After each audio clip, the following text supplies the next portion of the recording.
Cari amici, bentornati su Surfcasting Academy. Mattina prestissimo, alba, spiaggia di Formia. Siamo stati in questa spiaggia l'anno scorso, ma pioveva, diluviava. Abbiamo potuto pescare soltanto meno di 2 ore, abbiamo preso dei bei pesci, ci siamo divertiti, ma ci è rimasta la voglia di tornare su questa spiaggia perché in quelle 2 ore c'è stata così tanta attività, nonostante il diluvio universale, nonostante le difficoltà, che abbiamo sempre pensato di riprovarci.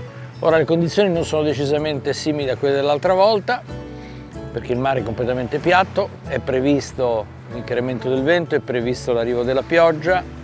Vediamo di pescare, in questo momento addirittura ho vento alle spalle, piuttosto freddo, quindi un nord-est, e pescherò a distanza, al momento con 2 canne, e poi vediamo un attimo durante la pescata se è il caso di aggiungere eventualmente una terza canna. Adesso innesco, via, e si comincia.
Abbiamo appena visto le catture che abbiamo fatto la stagione passata, belle orate. Adesso chiaramente il nostro obiettivo sono le orate. C'è una ragione molto semplice: circa 2 km di distanza da qua ci sono degli allevamenti molto grossi e quindi è chiaro che c'è una circolazione di pesce particolare. Per questa ragione abbiamo deciso di pescare a distanza,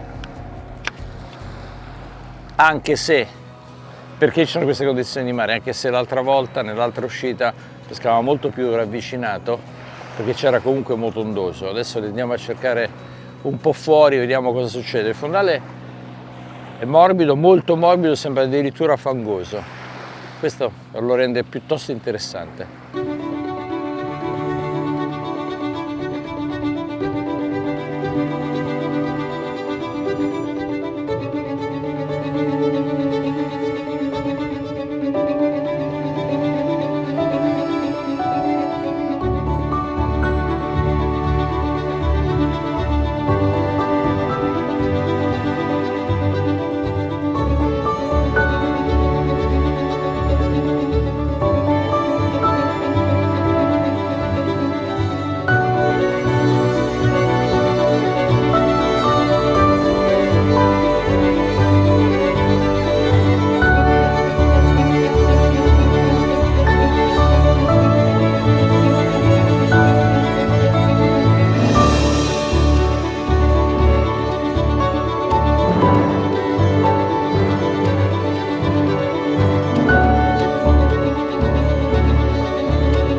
Fondale molto morbido, fangoso. Ecco qua, il primo pesce della giornata è arrivato. Vai, bellissima orata. Ecco qua, cercavamo orate e oratella è arrivata. Questa a distanza con la Cassiopeia NXS, bel lancio lontano, mulinello Spectrum caricato con lo 0,20, bracciolo lungo 1,50 m.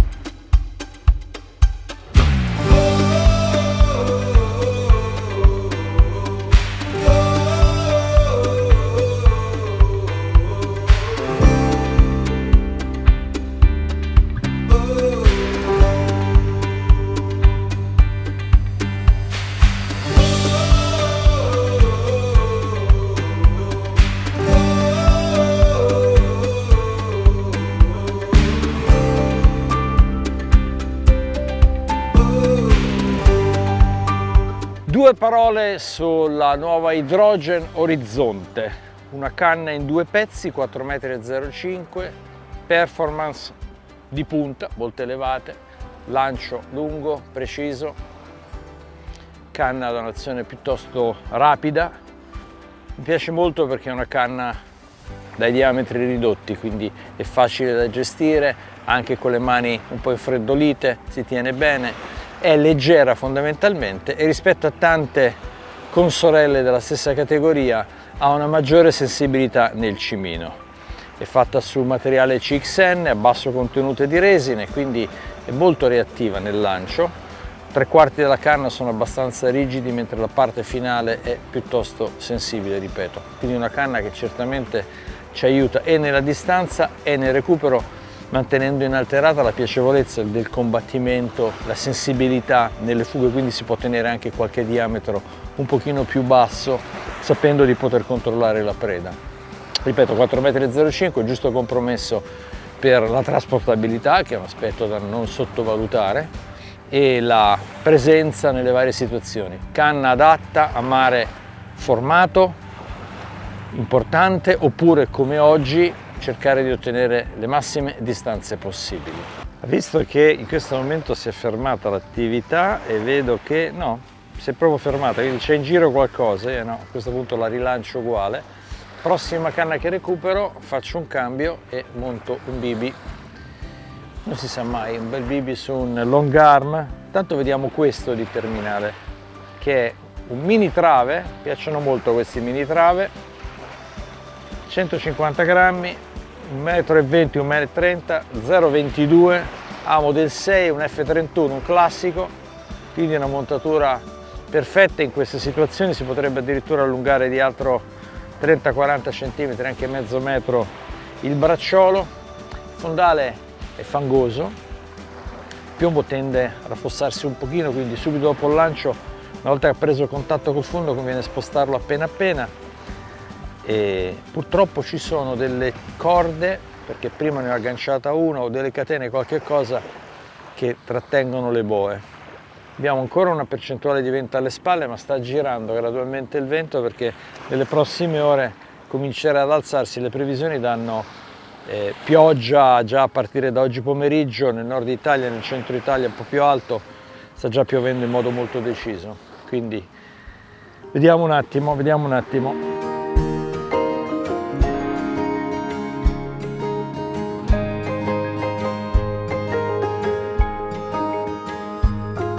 Ho perso, spaccato, l'ha preso il pesce ma l'ho spaccato, l'ho sentito sulla catena e purtroppo è accaduto quello che temevo sarebbe potuto accadere. Ho avuto una bella mangiata, il piombo, mentre lo recuperavo ha preso la catena, infatti manca l'amo. No, allora si è solo slamato, vabbè, allora se si è slamato meglio così per certi versi. Ho commesso l'errore di forzare il pesce perché c'era questo rischio di catena, invece probabilmente ho solo contribuito a forzare sul filo, quindi si è slamato. Almeno un buon segno, sembrava una bella orata, sembrava. Adesso rinnesco immediatamente e rilancio nella stessa zona.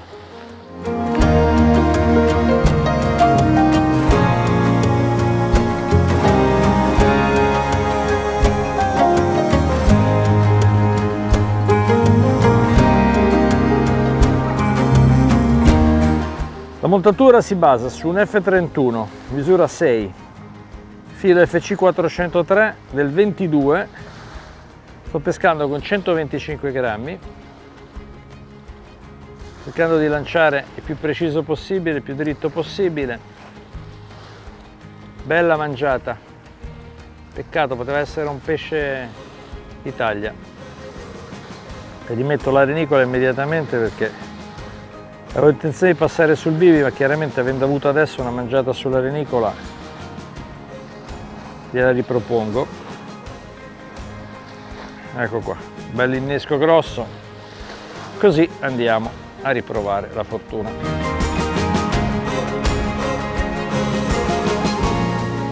Perfetto, esattamente lì, più o meno stesso punto.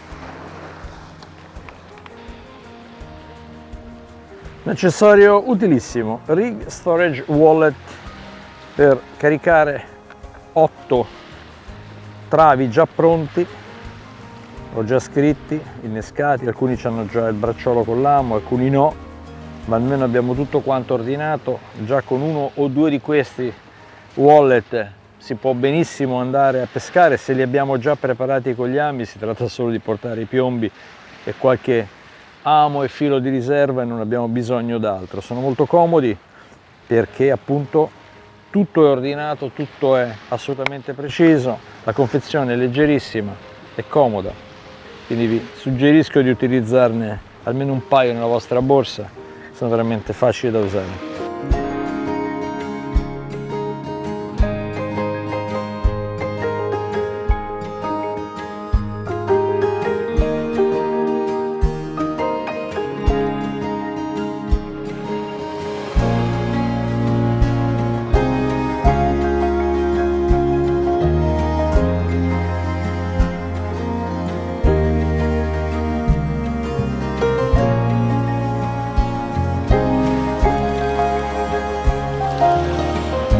Adesso ci vado molto piano perché prima l'ho slamato il pesce e questo è un pesce che tira,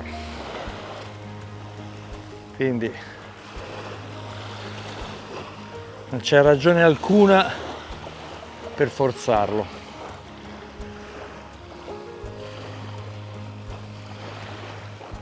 Quindi è a distanza, c'è sempre questa tensione dopo che hai perso un pesce. Dopo 1000 anni che uno va a pesca è sempre la prima volta, come se fosse il primo pesce. E purtroppo magari non è neanche il comportamento corretto, perché uno dovrebbe essere rilassato, comportarsi normale, però ne hai perso uno che sicuramente era di taglia, perché la reazione che ha avuto sulla mia ferrata è stata di un pesce vero, e adesso sono qua tutto in tensione a vedere di spiaggiare questo pesce. Abbiamo detto che siamo venuti qua per la pesca dell'orata, tutta questa spiaggia, questo bacino offre queste possibilità.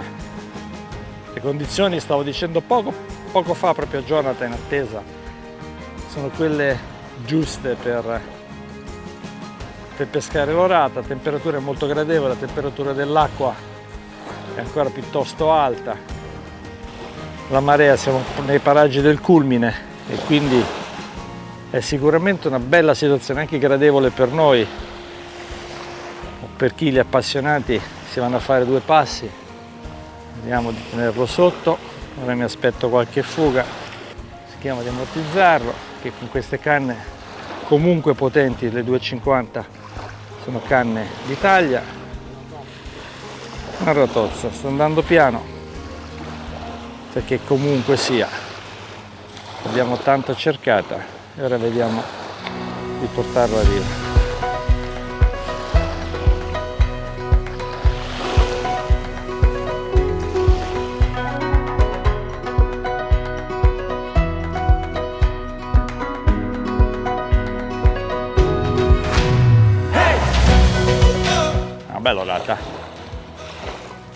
Bella orata, altro che. Ecco qua, guardate dove ha mangiato, completamente ingoiata, ha mangiato con una decisione assoluta. Dai, una bellissima orata, pensavo fosse un pochino più grande, però insomma è un pesce importante, ma di quelli che risolve completamente la pescata. Evviva, non vedo l'ora di rilanciare, forse ho capito dove stanno.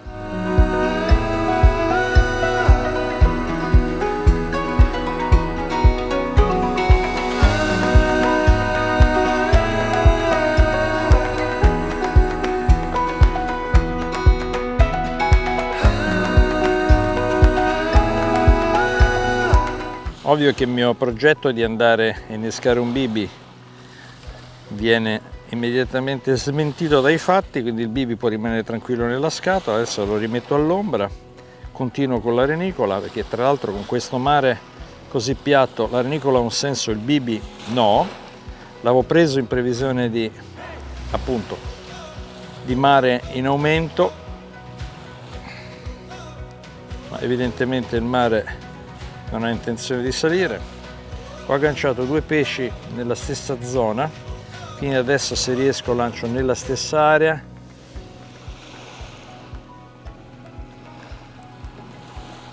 Centinaia di metri di distanza da riva. Peccato il pesce slamato precedentemente, se no veramente avevamo fatto una grande pescata. È chiaro che pescando le orate, puntando all'orata, l'innesco deve essere grosso. È inutile fare mezze renicole, mi rendo conto che non è una delle cose più facili, perché in una scatola ci sono 6 vermi, 7 vermi, e quindi però se vogliamo provare ad avere una chance con quest'esca dobbiamo metterla bella cicciotta, soprattutto se puntiamo a qualche pesce d'Italia. Andando con l'idrogeno è una canna diversa dalla Cassiopea. L'idrogeno chiede un pochino più di velocità di esecuzione, a differenza della Cassiopea. È un ground cast in cui prevalentemente uso il sinistro per sforzare. L'accelerazione, come avete visto, è abbastanza limitata. L'importante è portare la canna a un blocco e poi lasciarla andare. E la canna reagisce da sola, quindi con una bella tirata di sinistro, un appoggio di destro, la canna compie il lavoro. È inutile sbracciarsi più di tanto, si perde di precisione. Sto usando il Dweller Surf 8000, un ottimo mulinello che abbiamo già presentato nella passata stagione, eccellente in tutte le sue performance, la leggerezza, la solidità soprattutto, tutta una serie di device che lo rendono molto affidabile. A me piace molto come imbobina e di conseguenza ne scaturisce un lancio pulito, un lancio con un buon imbobinamento che è dato dalle spire incrociate. Il filo, grazie ai passanti dell'archetto, non si va ad aggrovigliare, un anti-twist, la manovella è comoda, è grossa, la frizione si regola in un attimo, è molto semplice da usare, contiene oltre 400 metri di 0,30, noi non abbiamo bisogno, quindi se pescando con uno 0,20 dobbiamo fare sicuramente una base di filo dello 0,30, centinaio, 150 metri, poi aggiungere lo 0,20 in modo da avere un buon livello di riempimento della bobina, ed è un mulinello anche questo molto affidabile. Cassiopea l'ho mandata lontano, ho leggermente cambiato l'assetto di pesca, la 160 grammi leggera col 6.500 era qua a sinistra, l'ho spostata sulla destra perché ho sentito un fondale più morbido. L'idrogeno è lontana ma relativamente nella zona dove ho avuto l'orata persa e l'orata presa, e la beach non sta offrendo niente. Sto pescando sui 70-80 metri, le esche tornano indietro intatte e siamo andati oltre il culmine di marea. Adesso è iniziata la discesa, quindi siamo vicini ai saluti, la pescata si sta chiudendo.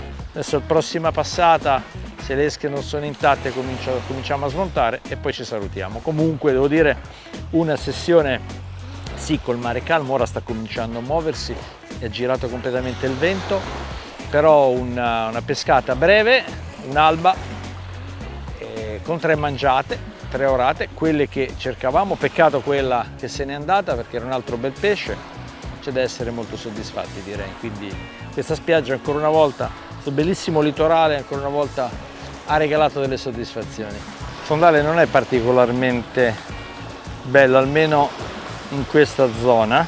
Io ho avuto l'impressione che recuperando qualcosa abbia attaccato. Sento saltellare il piombo. Sappiamo che dove si sente saltellare il piombo si tratta di un fondale abbastanza arido, poco fertile.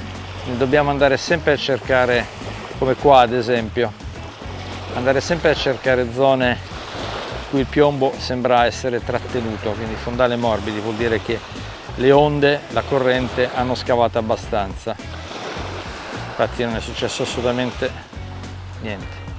Eccoci qua, i saluti finali, una bella pescata durata poche ore, 3 ore e mezza, scarse, però in salita di marea, dall'alba al culmine di marea, qualche pesce è arrivato, bello, è arrivata anche un'orata d'Italia, peccato quella persa, non si può avere tutto dalla vita e quindi torneremo sicuramente in questa spiaggia dorata e noi ci vediamo al prossimo appuntamento di Surfcasting Academy, magari con qualche onda in più, magari non lo so ancora, decideremo. Alla prossima!